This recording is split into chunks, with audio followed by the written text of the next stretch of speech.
Procurando entre os novos animes agora de abril que poderiam render o famoso videozinho de harem, meu mano Nath do Discord disse que Yusha Gashinda é um certeiro nesse assunto. E infelizmente isso é verdade e ele estava certo. O nosso protagonista, Touka Scott, que está no corpo morto e podre do herói Shion, possui sim um harem, o famoso harenzão, meus amigos. E eu não sei o que é mais estranho, ele com esse corpo defeituoso e quebrado tentando ficar com mulheres, ou as mulheres sabendo disso e ainda assim querendo estar com ele.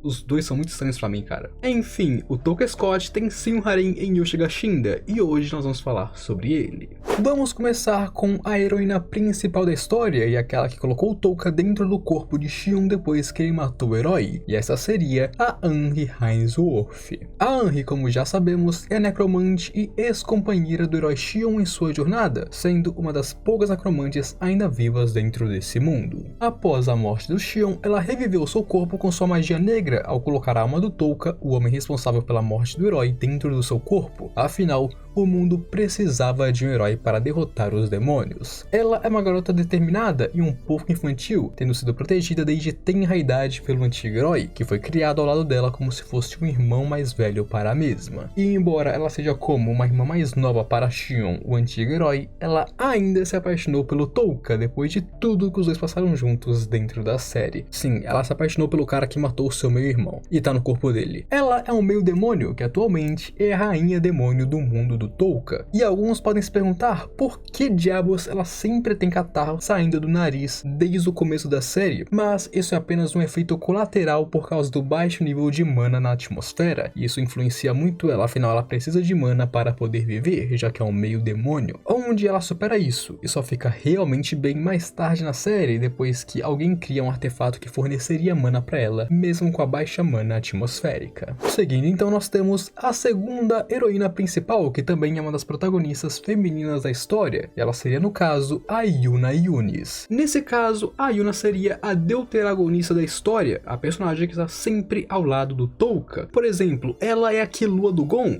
o Vegeta do Goku. Ela é como se fosse a segunda lua que está ao lado do Touka durante a obra inteira, seja para o ajudar ou para fazer outras coisas, não importa, ela está sempre ao lado dele. A Yuna é uma amiga de infância do Touka e, claro, é uma humana. Ela é apegada a Touka e o ama bastante, para que, mesmo quando ele foi convocado para o corpo do Shion, ela continuou o amando e partiu em sua jornada junto com ele, provando seu amor e lealdade. A Yuna possui uma doença que sobrecarrega a mana do corpo dela, fazendo do seu corpo literalmente uma bomba relógio sempre que ela usa magia, onde sempre que ela usa magia, ela corre o risco seríssimo de morrer. E quanto à doença dela, bom, isso foi resolvido graças a um item que transforma ela numa garota mágica. Exatamente. Para resolver esse problema, para permitir que ela use mana sem morrer ou explodir que nem uma bomba, ela pode virar uma garota mágica com a ajuda de um item. Continuando, nós temos Margaret Faron, a terceira princesa herdeira do reino Faron, assim como a noiva do falecido herói Shion. Sim,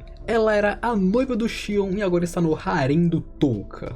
Tem algo muito errado com essa garota, meus amigos. Ao saber da morte do Shion, ela se juntou ao grupo do Touka como uma companheira dele, em busca de salvar o mundo também, onde com o tempo que eles passaram juntos, ela acabou se apaixonando pelo mesmo. Ela se apaixonou pelo homem dentro do corpo do seu ex-noivo morto.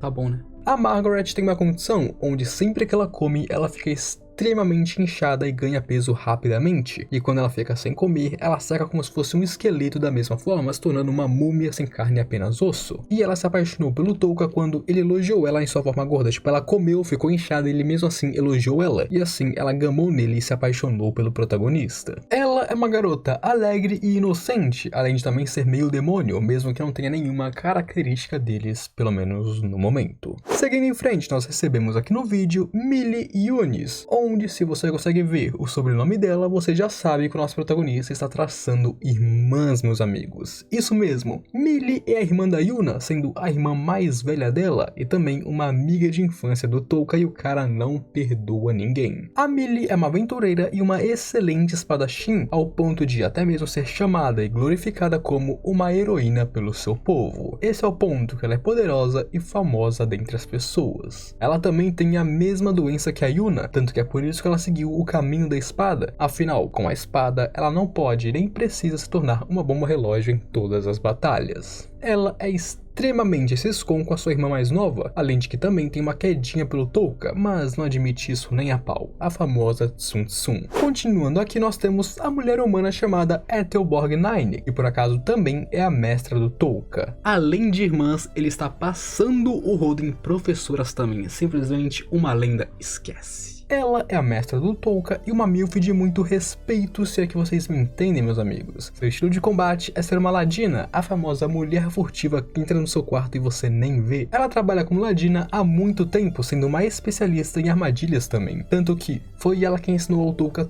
tudo o que ele sabe sobre combate e guerrilha, e você vê que as armadilhas dele eram boas o suficiente para matar o herói Xion, então você sabe que ele está no caminho certo e que ela é muito boa também. Ela basicamente criou o nosso garoto que nós vemos na tela. E ela era bolada ao ponto de que, antigamente, ela tinha uma recompensa de 50 milhões pela sua cabeça antes da queda do reino de Faro. Sim, a mina era procuradíssima. E tudo isso sem um dos braços, porque a mulher, meus amigos, é um exemplo de pessoa de tão pica que ela é. E se o cara pega irmãs, professoras e princesas, ele também pega homúnculos, certo? Agora temos Dorothy, um ser mágico criado pela sábia Nicola em conjunto com a bruxa Ripple. Ela é uma garota sonolenta que é apresentada como uma amiga de Millie, se unindo ao grupo do herói depois de um certo arco da história. Ela também é uma maga extremamente poderosa e possui um grande nível de mana para o seu mundo, um talento entre os mais talentosos, um prodígio, diga-se de passagem. E na verdade, ela originalmente era uma gatinha que Nicola e Ripple criavam juntas, mas um dia ela acabou sendo mortalmente ferida, e na tentativa de a curar e claro, salvar a vida de seu gatinho, ambas usaram tratamentos muito estranhos e ortodoxos, bem experimentais, e meio que transformaram sua gata em uma forma humana com consciência capaz de falar. Exatamente, eles transformaram um gatinho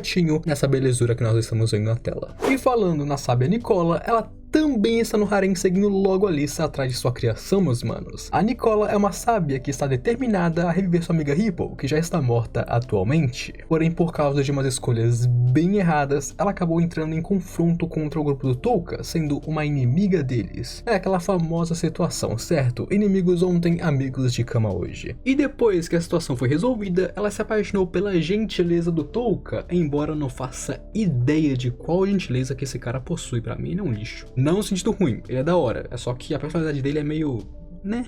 Ela se apaixona por ele, entra no grupo e o resto vocês já sabem, o famoso vapo. Seguindo em frente, nós temos mais um meio demônio. Ela se chama Diana Fillion e é uma mulher com personalidade forte e bem decidida. A Diana é uma mestra necromante que está em busca de um marido forte. Você tens o que é necessário para satisfazer esta rata? E bom, em sua busca por um marido forte, ao ser derrotada por Touka, ela o encontrou obviamente. De início, ela, assim como a Henry, tinha uma meleca no nariz por causa da baixa mana atmosférica, porém graças ao artefato que fornece mana para elas, ela ficou muito bem por sinal. E se o Touka já está ficando com tantos meio demônios, estava na hora de um Demon King, um demônio completo, se juntar ao harém, certo, companheiros? A Gnika é um demônio, sendo uma grande maga do reino demoníaco de outro mundo. Seu reino natal estava em guerra contra o reino humano, e assim, inicialmente, ela era uma antagonista na obra, a famosa inimiga hoje, amiga de cama amanhã. Porém, ao ser traída por seus soldados e ser salva pelo Touka, ela acabou se apaixonando por ele e entrando para o seu harém também. Ela então abandona seu reino natal e se junta ao grupo do Touka em sua busca pela magia de ressurreição, enquanto viaja pelo multiverso. E vale a pena lembrar, amigos, Yuja Gashinda é apenas uma obra, no caso, a primeira dela. Ele ainda tem sua parte 2, que seria Yuja Gashinda Kami no Kuni Ren, que seria, no caso, literalmente a parte 2. E esse harém foi feito em cima das garotas da primeira obra e da parte 2 também. E esse foi o harém do Touka Scott em Yuja Gashinda, e eu espero que vocês tenham gostado. Antes de encerrar, se você gosta de secais e fantasias, considere se inscrever aqui no canal, eu tenho muitos vídeos que eu sei que você vai gostar. Deixe o likezão também que me ajuda muito, e claro, se você compartilhar, você me apoia de diversas maneiras. Agora, eu fui.